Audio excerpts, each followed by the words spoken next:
जय हिंद दोस्तों, स्वागत है आपका एक और वीडियो में। तो दोस्तों, आज की इस वीडियो में हम आपके लिए मॉडल पेपर 4 लेकर आए हैं। इससे पहले मैंने 3 मॉडल पेपर करा दिए हैं। अगर वो वीडियो आपने नहीं देखी हो तो जा कर के देख लें। तो दोस्तों, आज का जो मॉडल पेपर है वो 4 है। तो दोस्तों, मॉडल पेपर स्टार्ट करने से पहले मैं आपसे कहना चाहूँगा, अगर ये वीडियो आपको पसंद आए तो वीडियो को लाइक करके चैनल को सब्सक्राइब जरूर करें। तो दोस्तों, आइए वीडियो को स्टार्ट करते हैं। इससे पहले एक मोटिवेशनल शायरी है, इसे मैं बोलना चाहूँगा। तो शायरी इस प्रकार है। जो पूरी रात जागते हैं ज़रूरी नहीं है वो सिर्फ आशिकी हों, वो देश पर मर मिटने वाला जवान भी हो सकता है। तो दोस्तों, आपका जो पेपर रहेगा वो 1 घंटे का रहेगा। इसमें जो प्रश्न होंगे वो 50 होंगे। इसका पूर्णांक 100 नंबर का होगा। तो आइए दोस्तों, हम अपने प्रश्न की ओर चलते हैं। तो दोस्तों, हमारा भाग 1 में सामान्य ज्ञान है। तो इसका पहला प्रश्न है, फील्ड मार्शल रैंक का संबंध किस सेना से है? तो दोस्तों, इसका सही आंसर हो जाएगा ऑप्शन सी, थल सेना। तो आइए दोस्तों, थल सेना से संबंधित कुछ इम्पोर्टेंट पॉइंट भी देखते हैं। जैसे थल सेना की स्थापना 1 अप्रैल 1895 ईस्वी को हुई थी। इसका मुख्यालय नई दिल्ली में है। इसका आदर्श वाक्य है, सर्विस बिफोर सेल्फ, यानी स्वयं से पहले सेवा। अगला इम्पोर्टेंट पॉइंट है, प्रथम कमांडर इन चीफ कौन थे? तो ये हैं जनरल KM करियप्पा। 15 जनवरी 1949 को बने थे। भारत के प्रथम फील्ड मार्शल ये हैं सैम मोनिक्सा, 1973 में बने थे। भारत के दूसरे फील्ड मार्शल KM करियप्पा। वर्तमान थल सेना अध्यक्ष हैं जनरल उपेंद्र द्विवेदी, ये 30वें हैं। तो दोस्तों, भारतीय सेना की विभिन्न रैंक हैं, जैसे field marshal, general, lieutenant general, major general, brigadier colonel, lieutenant colonel, major, सूबेदार, नायक सूबेदार, नायक, लांस नायक, सिपाही। तो दोस्तों, हमारा अगला प्रश्न है, किस प्रसिद्ध खिलाड़ी को 2014 में भारत रत्न पुरस्कार मिला? तो दोस्तों, इसका सही आंसर हो जाएगा ऑप्शन डी, सचिन तेंदुलकर। तो दोस्तों, भारत रत्न से संबंधित कुछ इम्पोर्टेंट पॉइंट है। जैसे भारत रत्न भारत का सर्वोच्च नागरिक सम्मान है। भारत रत्न की शुरुआत 2 जनवरी 1954 ईस्वी को हुई थी। भारत रत्न 26 जनवरी को दिया जाता है। सचिन तेंदुलकर भारत रत्न प्राप्त करने वाले सबसे युवा व्यक्ति हैं। 40 वर्ष, 2014 में इन्हें भारत रत्न दिया गया था। तो दोस्तों, हमारा 2024 में भारत रत्न मिला लाल कृष्ण आडवाणी, कर्पूरी ठाकुर, चौधरी चरण सिंह, PP नरसिम्हा राव, MS स्वामीनाथन। तो दोस्तों, हमारा अगला प्रश्न है, गोपी डायरी पुस्तक के लेखक कौन है? तो दोस्तों, इसका सही आंसर हो जाएगा ऑप्शन ए, सुधा मूर्ति। तो दोस्तों, सुधा मूर्ति एक शिक्षिका, लेखिका और सांसद हैं। तो दोस्तों, महत्वपूर्ण पुस्तक व उनके लेखक हैं। जैसे ये पुस्तक हैं, उनके लेखक ए लाइफ अपार्ट, इसके लेखक हैं Prabha Khaitan. Half a life, इसके लेखक हैं BS नायपाल। तो दोस्तों, द व्हाइट टाइगर, तो इसके लेखक हैं अरविंद अडिगा।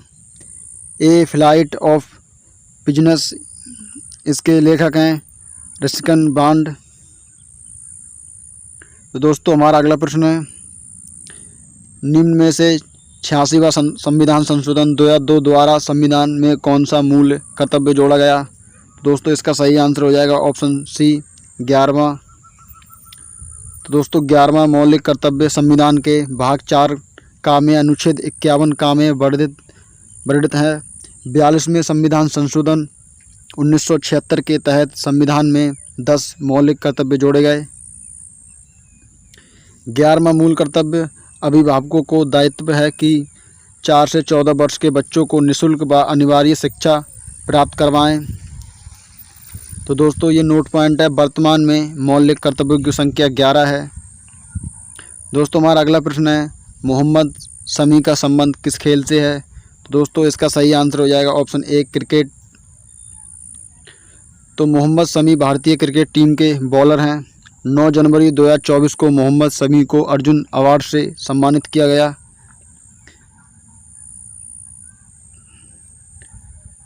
तो दोस्तों हमारा अगला प्रश्न है, 2011 की जनगणना के अनुसार न्यूनतम जनसंख्या घनत्व वाला राज्य कौन सा है? दोस्तों इसका सही आंसर हो जाएगा ऑप्शन डी, अरुणाचल प्रदेश। तो दोस्तों भारत का कुल जनसंख्या घनत्व 382 व्यक्ति वर्ग किलोमीटर है। सर्वाधिक जनसंख्या घनत्व वाले 3 राज्य हैं बिहार, पश्चिम बंगाल, केरल।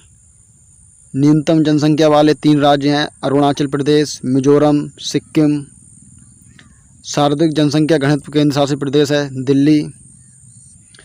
अगला है न्यूनतम जनसंख्या घनत्व केंद्र शासित प्रदेश है अंडमान एवं निकोबार द्वीप समूह।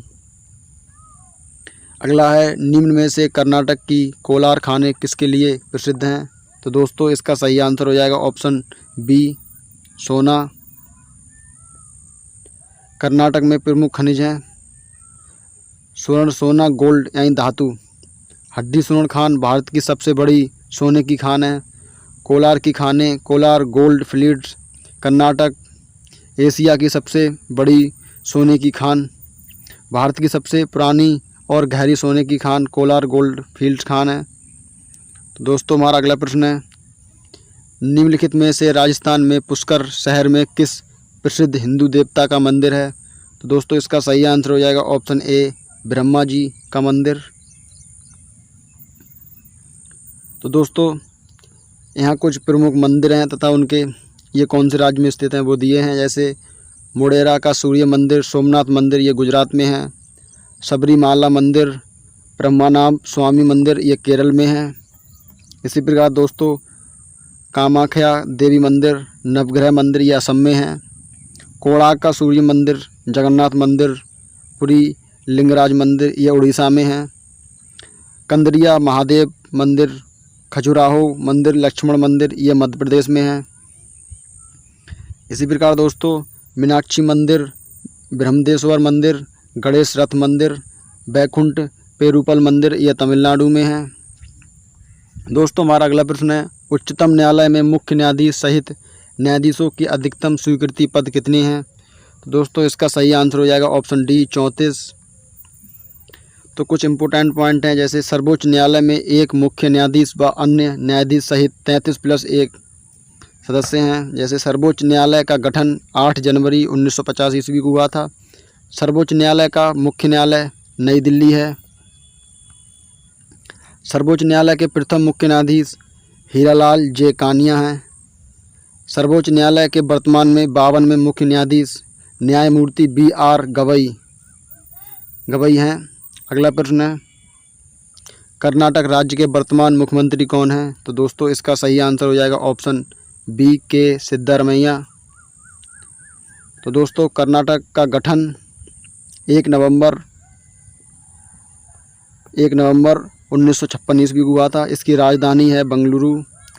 राजभाषा है कन्नड़। मुख्यमंत्री के सिद्धारमैया भारतीय राष्ट्रीय कांग्रेस पार्टी के हैं। अगला है राज्यपाल हैं थावर चंद गहलोत। लोकनेत्र हैं यक्षगान डोलू, कुनिथा वीरगासे नेत्र, पारिजाल नेत्र, कृष्णा नेत्र। त्यौहार हैं त्यौहार व उत्सव मेले हैं हम्पी महोत्सव, कंबाला महोत्सव, इसमें भैंसा दौड़ होती है। मैसूर दशहरा ये 10 दिनों तक चलता है। उगाती कन्नड़ नववर्ष। नोट पॉइंट है, आंध्र प्रदेश, तेलंगाना और कर्नाटक राज्यों में मनाया जाने वाला नववर्ष त्यौहार है ये है उगादी। तो दोस्तों हमारा अगला प्रश्न है, दिसंबर 2023 में फ्रांस में किस भारतीय व्यक्ति की प्रतिमा स्थापित की गई? तो दोस्तों इसका सही आंसर हो जाएगा ऑप्शन ए,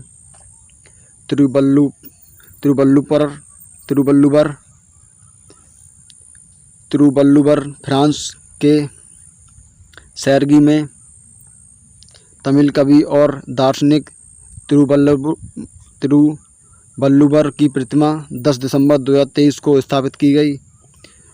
तिरुवल्लुवर दक्षिण भारत के महान संत थे। तिरुवल्लुवर को दक्षिण भारत का कबीर भी कहा जाता है। स्टैचू ऑफ यूनिटी ये साधु बेट द्वीप नर्मदा गुजरात में है। सरदार वल्लभ भाई पटेल की प्रतिमा है। विश्व की सबसे ऊंची प्रतिमा है, इसकी ऊंचाई है 182 मीटर। वास्तुकार हैं राम सुधार, इसे एकता की प्रतिमा कहते हैं। स्टैचू ऑफ इक्वेलिटी ये हैदराबाद तेलंगाना में है। संत रामानुजाचार्य की प्रतिमा, इसकी ऊंचाई है 216 फीट, इसे समानता की प्रतिमा कहते हैं। अगली है स्टैचू ऑफ वननेस, ये औरकाश्वर भोपाल मध्य प्रदेश में है। आदि गुरु शंकराचार्य की प्रतिमा, इसकी ऊंचाई है 108 फीट, इसे एकांत की प्रतिमा कहते हैं। दोस्तों हमारा अगला प्रश्न है, निम्नलिखित में से विकसित भारत योजना का संबंध किससे है? तो दोस्तों इसका सही आंसर हो जाएगा ऑप्शन डी, उपरोक्त सभी में। विकसित भारत योजना का उद्देश्य आर्थिक विकास, पर्यावरणीय स्थिरता व सामाजिक प्रगति है। प्रधानमंत्री जन धन योजना 8 अगस्त 2014, स्वच्छ भारत मिशन 2 अक्टूबर 2014 को, बेटी बचाओ बेटी पढ़ाओ ये 22 जनवरी 2015 को, प्रधानमंत्री सुरक्षा बीमा योजना 9 मई 2015 को, प्रधानमंत्री कौशल विकास योजना 16 जुलाई 2015 को, प्रधानमंत्री उज्ज्वला योजना ये 1 मई 2016 को, स्टार्टअप इंडिया ये 16 जनवरी 2016 को। तो दोस्तों हमारा अगला प्रश्न है, नर्मदा नदी का उद्गम स्थल कौन सा है? तो दोस्तों इसका सही आंसर हो जाएगा ऑप्शन ए, अमरकंटक। तो दोस्तों नर्मदा नदी अरब सागर में गिरने वाली सबसे लंबी प्रायद्वीपीय नदी है। यह ज्वार नदमुख का निर्माण करती है। नर्मदा नदी के किनारे जबलपुर शहर स्थित है। नर्मदा नदी पर सरदार सरोवर बांध गुजरात की जीवन रेखा परियोजना है। नर्मदा नदी की जुड़वा बहन ताप्ती नदी है। नर्मदा नदी डेल्टा नहीं बनाती है। तो दोस्तों हमारा अगला प्रश्न है, निम्न में से भजन से संबंधित वेद है? तो दोस्तों इसका सही आंसर हो जाएगा ऋग्वेद। तो दोस्तों ऋग्वेद सबसे प्राचीन वेद है। ऋग्वेद में 10 मंडल व 108 सूक्त भजन हैं। ऋग्वेद से ऋग्वैदिक काल की जानकारी मिलती है। ऋग्वेद का पाठनकर्ता होत कहलाता है। ऋग्वेद का उपदेव आयुर्वेद है। तो इसका नोट पॉइंट है, संगीत का जनक सामवेद है मेरे भाई, संगीत का जनक सामवेद है। तो अगला है, प्राण एवं दैहिक स्वतंत्रता का संरक्षण संविधान के किस अनुच्छेद में है? तो दोस्तों इसका सही आंसर हो जाएगा ऑप्शन सी, अनुच्छेद 21 में। तो दोस्तों अनुच्छेद 21 हमारे संविधान अनुच्छेद 21 हमारे संविधान के दूसरे मौलिक अधिकार में स्वतंत्रता के अधिकार अनुच्छेद 19 से 22 का उल्लेख है। तो दोस्तों अनुच्छेद 19 में 6 स्वतंत्रताओं का उल्लेख है। अनुच्छेद 20 में अपराधों से संबंधित दोष सिद्धि संरक्षण है। अनुच्छेद 21 में प्राण व दैहिक स्वतंत्रता है। अनुच्छेद 22 में गिरफ्तारी से संबंधित दोष सिद्धि संरक्षण है। तो दोस्तों इस प्रकार हमारा सामान्य ज्ञान खत्म हुआ तथा दूसरा भाग है सामान्य विज्ञान। तो इसका पहला प्रश्न है, घरेलू परिपथ के संदर्भ में गलत कथन है। तो इसका सही आंसर हो जाएगा ऑप्शन बी, सभी उपकरण श्रेणी क्रम में जुड़े होते हैं।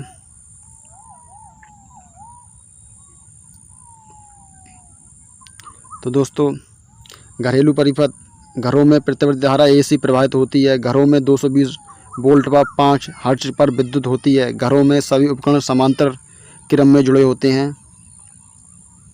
तो दोस्तों हमारा अगला प्रश्न है, कौन से तत्व जल के अणुओं में मौजूद रहते हैं? तो दोस्तों इसका सही आंसर हो जाएगा ऑप्शन सी, हाइड्रोजन व ऑक्सीजन। तो दोस्तों जल का सूत्र होता है H2O, इसमें हाइड्रोजन व ऑक्सीजन तत्व होते हैं। हाइड्रोजन व ऑक्सीजन का अनुपात 2:1 होता है। हाइड्रोजन व ऑक्सीजन के द्रव्यमान का अनुपात 1:8 होता है। तीनों अवस्थाओं में पाया जाने वाला ठोस में बर्फ, द्रव में पानी, गैस में वाष्प। तो दोस्तों हमारा अगला प्रश्न है, जंतु कोशिका व पादप कोशिका के बीच मुख्य अंतर है। तो दोस्तों इसका सही आंसर हो जाएगा ऑप्शन बी, कोशिका भित्ति की उपस्थिति। तो दोस्तों कोशिका भित्ति की खोज रॉबर्ट हुक ने की थी। मृत व पारगम्य में केवल पादप कोशिका में उपस्थित होती है। निर्माण पादप में सेल्यूलोज, जीवाणु में पेप्टिडोग्लाइकेन, कवक में काइटिन। तो दोस्तों हमारा अगला प्रश्न है, विद्युत शक्ति के संदर्भ में सही है।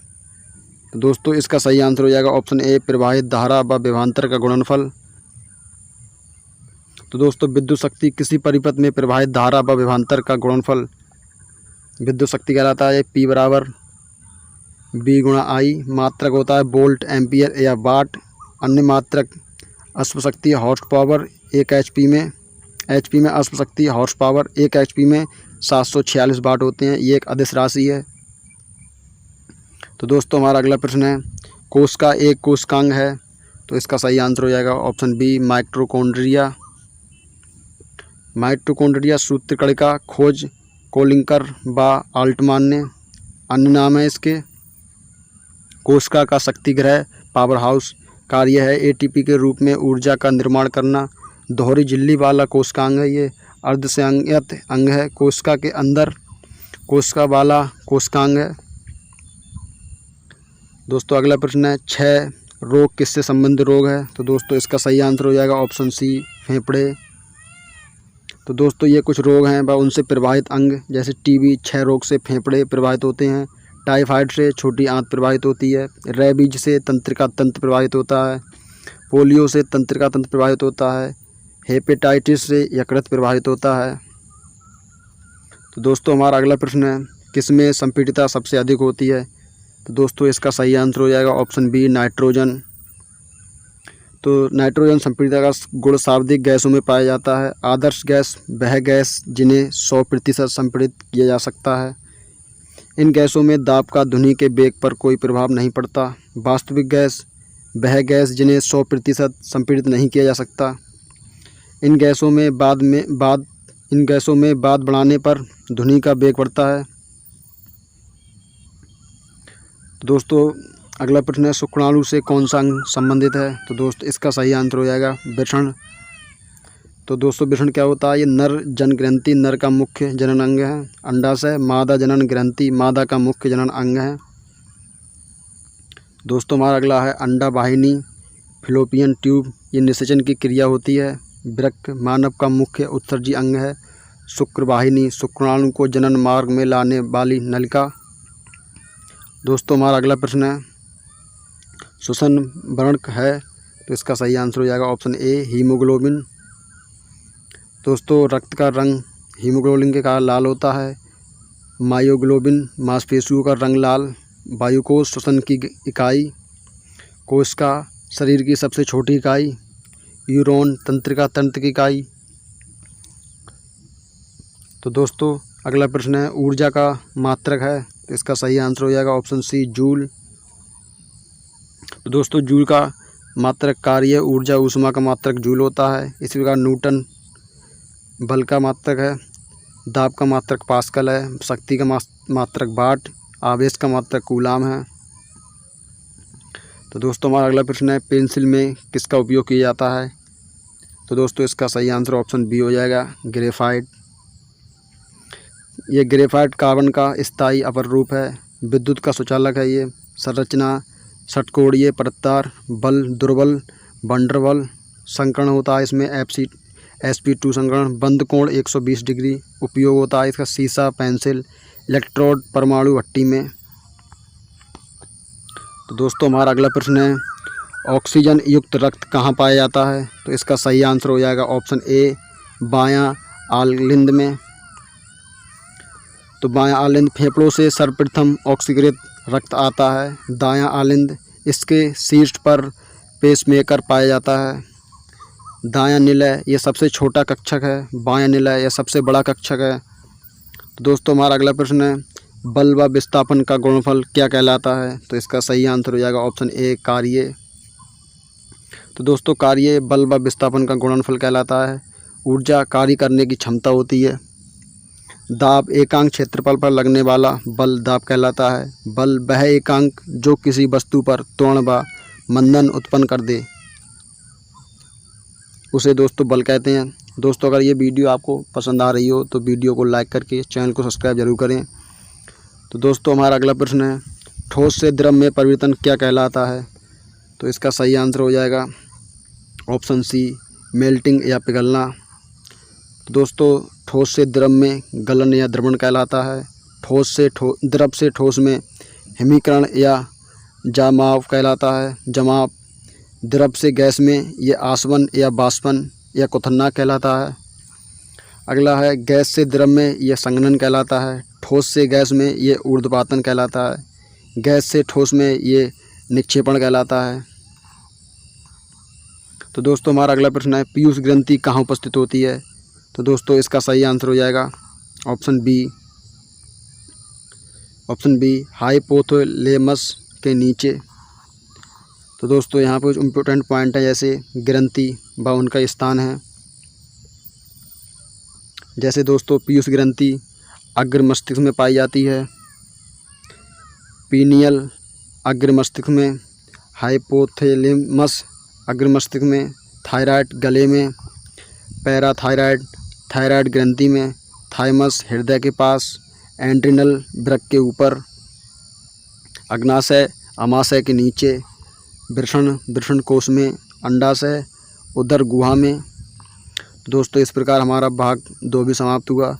तो हमारा भाग 3 में है गणित। तो आइए इसे भी देखते हैं। तो इसमें पहला प्रश्न है, आयत के ऊपरी शीर्ष कितने होते हैं? तो दोस्तों इसका सही आंसर हो जाएगा ऑप्शन बी, 4। तो दोस्तों आयत में कुल शीर्ष 4 होते हैं। तो ये है दोस्तों आयत की आकृति। दोस्तों हमारा अगला प्रश्न है, 1000 रुपये का 70% कितना होगा? दोस्तों प्रतिशत निकालने के लिए 70 का, तो दोस्तों 1000 गुणा 70/100। दोस्तों ये काटने पर इसका आंसर 700 आ जाएगा। दोस्तों हमारा अगला प्रश्न है, 25/5 गुणा 7 का मान क्या होगा? तो दोस्तों इसमें हम पहले भाग सॉल्व करेंगे तो ये आ जाएगा 25 पंजे 25, तो ये हो जाएगा 5 सत्ते 35। तो दोस्तों इसका सही आंसर ऑप्शन बी हो जाएगा 35। ये दोस्तों बोर्ड मास के नियम से होता है। तो हमारा दोस्तों अगला प्रश्न है, 3 किलोग्राम अनुपात 900 ग्राम को सरलतम रूप में लिखो। तो दोस्तों हमें किलोग्राम को ग्राम में चेंज करने के लिए 1000 से गुणा करानी होगी। तो दोस्तों ये हो जाएगा 3000 अनुपात 900। तो इसे काटने पर 0 से 0 कट जाएगा, तो इसका अनुपात आ जाएगा 10/3। तो इसका सही आंसर ऑप्शन बी हो जाएगा। तो दोस्तों हमारा अगला प्रश्न है, 20 सेंटीमीटर 2 मीटर 50 सेंटीमीटर को सरल करो। तो दोस्तों इसे सरल करने के लिए हमें सभी को सेंटीमीटर में बदलना होगा। दोस्तों इसका सही आंसर हो जाएगा 2/25।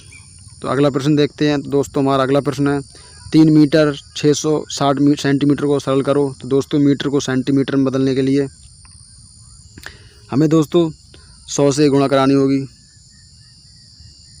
तो दोस्तों ये हो जाएगा 300, ये 60। तो इसका अनुपात आएगा 5:1। तो दोस्तों हमारा अगला प्रश्न है, 11/100 का दशमलव में मान क्या होगा? तो दोस्तों इसे भाग करने पर इसमें पॉइंट लगेगा, तो जो इसका आंसर सही हो जाएगा ऑप्शन सी, 0.11। दोस्तों अगला प्रश्न देखते हैं। तो दोस्तों हमारा अगला प्रश्न है, 24/2 गुणा 3 ये ब्रैकेट में को सरलता मान लिखिए। तो दोस्तों इसमें पहले हम ब्रैकेट हल करेंगे, तो इसका आंसर आ जाएगा 2 3 6, और इसमें भाग करेंगे तो ये आ जाएगा 6 चौक 24। तो इसका सही आंसर हो जाएगा ऑप्शन बी, 4। ये बोर्ड मास के नियम से होगा। दोस्तों हमारा अगला प्रश्न है, रेखा 400 अंक में से 70% अंक लिए, तो बताओ रेखा के कुल अंक कितने हैं? तो दोस्तों कुल अंक 400 हैं रेखा के, और 70% अंक लिए हैं। दोस्तों इसका सही आंसर हो जाएगा 280। इसे हल करना है, इसे काट देना है, इसे ये 100 4 बार कटेगा, ये 280 आ जाएगा, 70 चौक 280 हो जाएगा। तो दोस्तों हमारा अगला प्रश्न है, 2000 रुपये की धनराशि को 8% वार्षिक साधारण ब्याज की दर से 2 साल का साधारण ब्याज क्या होगा? तो दोस्तों हमें इसमें SI निकालना है। तो दोस्तों इसका फार्मूला होता है इसका फार्मूला होता है साधारण ब्याज बराबर मूलधन गुणा दर गुणा समय बटे 100। तो यहाँ इसके मान रखने पर इसे हल करेंगे तो इसका आंसर आ जाएगा 320। तो आइए दोस्तों अगला प्रश्न देखते हैं। दोस्तों हमारा अगला प्रश्न है, आयत की लंबाई 2 सेंटीमीटर व चौड़ाई 3 सेंटीमीटर है, तो आयत का क्षेत्रफल कितना होगा। तो दोस्तों इसमें लंबाई दी है 2 सेंटीमीटर, चौड़ाई दी है 3 सेंटीमीटर। तो आयतन का क्षेत्रफल होता है लंबाई गुणा चौड़ाई, तो इसका आंसर आ जाएगा 2 3 6 सेंटीमीटर स्क्वायर। दोस्तों हमारा अगला प्रश्न है, राम किसी वस्तु को 1500 रुपये में बेचता है, यदि उसे 25% का लाभ हो तो वस्तु का खरीद मूल्य क्या होगा। तो दोस्तों इसमें विक्रय मूल्य दिया है 1500 और लाभ प्रतिशत 25%। तो इसका सूत्र होता है क्रय मूल्य बराबर विक्रय मूल्य गुणा 100 बटे 100 प्लस लाभ। तो इसका ये मान रखने पर इसे हल करेंगे तो इसका आंसर आ जाएगा 1200। तो दोस्तों हमारा अगला प्रश्न है, एक रेलगाड़ी एक खंभे को 8 सेकंड में पार करती है, यदि रेलगाड़ी की चाल 54 किलोमीटर प्रति घंटा है तो रेलगाड़ी की लंबाई क्या होगी। तो दोस्तों हमें दिया है समय बराबर 8 सेकंड, तो चाल बराबर दी है 54 किलोमीटर, हमें दूरी निकालनी है दोस्तों। तो 54 किलोमीटर, तो दोस्तों ये हमारे लिए सेकंड में दिया है, तो इसे हम दोस्तों ये हमें किलोमीटर में दिया है, इसे हमें किलोमीटर प्रति घंटा में दिया है, तो इसे हमें मीटर प्रति सेकंड में चेंज करने के लिए 5/18 से गुणा करानी होगी। तो ये आ जाएगा, दूरी बराबर होता है चाल गुणा समय, तो दूरी तो 8 गुणा 15 तो बराबर 120 मीटर आ जाएगा इसका आंसर। तो दोस्तों हमारा अगला प्रश्न है, अखिल, साहिल और अमित एक निश्चित काम को 64 दिनों में कर सकते हैं, जबकि अखिल और साहिल समान काम को 80 दिनों में कर सकते हैं, तो अमित उसी काम को कितने दिनों में कर सकता है। तो दोस्तों इसका सही आंसर हो जाएगा ऑप्शन सी 320 दिन। दोस्तों इसका हल भी आप देख लो। तो दोस्तों ये हो जाएगा अखिल प्लस ये 64 दिन में। दोस्तों इसका हल आप देख लेना। दोस्तों अगला प्रश्न है, sine square 45 plus cos square 45 का मान क्या होगा। तो दोस्तों आपको पता ही होगा sine square theta plus cos square theta बराबर 1 होता है। तो इसी प्रकार साइन 45 प्लस कॉस 45 का मान भी 1 होगा। अगर थीटा जगह पर कितनी भी वैल्यू हो पर समान हो तो उसका मान 1 ही होगा। तो दोस्तों इस प्रकार हमारी भाग 3 भी गणित भी समाप्त हुई। तो हमारा भाग 4 में है तर्क शक्ति। दोस्तों आइए इसे भी देखते हैं। तो इसका पहला आंसर है, अंग्रेजी वर्णमाला में दाएं से 8वें अक्षर के बाएं 5वां अक्षर क्या होगा। तो दोस्तों इसका सही आंसर हो जाएगा ऑप्शन बी। ये तो बहुत सरल क्वेश्चन है दोस्तों, आशा करता हूँ ये तो आपको समझ में आ गया होगा। तो दोस्तों अगला प्रश्न देखते हैं। तो दोस्तों हमारा अगला प्रश्न है, ACFBEICGLDIO। तो दोस्तों अगला शब्द क्या होगा। तो इसका सही शब्द होगा EKR। तो आइए दोस्तों हम अगला प्रश्न देखते हैं। तो दोस्तों हमारा अगला प्रश्न है, चूहा अनुपात कृंतक। तो दोस्तों हमारा अगला हो जाएगा, इसमें से सही हो जाएगा ऑप्शन सी शतुर्मुख पक्षी। तो दोस्तों हमारा अगला प्रश्न है, एक विशिष्ट कूट भाषा में ABCD को 2 3 4 5 कूटप्रत किया जाता है और PALE को 1 7 2 1 3 6 कूटप्रत किया जाता है, तो इस भाषा में TOP को कैसे कूटप्रत किया जाएगा। तो दोस्तों इसमें A बराबर 2, B बराबर 3, C बराबर 4, D बराबर 5 हैं। वर्णमाला में प्लस 1 किया गया है दोस्तों, जैसे D 4 नंबर पर आता है तो इसे 5। तो इसी प्रकार दोस्तों इसमें भी प्लस 1 किया गया है। तो इसी प्रकार दोस्तों T आता है 20 नंबर पे, तो इसमें प्लस 1 होगा तो 21। O आता है 15 पे, तो इसमें 1 प्लस करेंगे 16। P आता है 16 पे, तो इसमें 1 प्लस करेंगे तो 17। तो इसका आंसर आ जाएगा 21 16 17। तो दोस्तों हमारा लास्ट प्रश्न है, राम बाएं से एक पंक्ति में 19वें स्थान पर, यदि उस पंक्ति में कुल विद्यार्थी 49 हैं तो राम की दाएं से स्थिति क्या होगी। दोस्तों इसका सही आंसर हो जाएगा ऑप्शन बी 31। तो दोस्तों आशा करता हूँ ये वीडियो आपको पसंद आई होगी। अगर दोस्तों वीडियो अगर पसंद आई हो तो वीडियो को लाइक करके चैनल को सब्सक्राइब जरूर करें। दोस्तों मिलते हैं अगली वीडियो में, तब के लिए जय हिंद।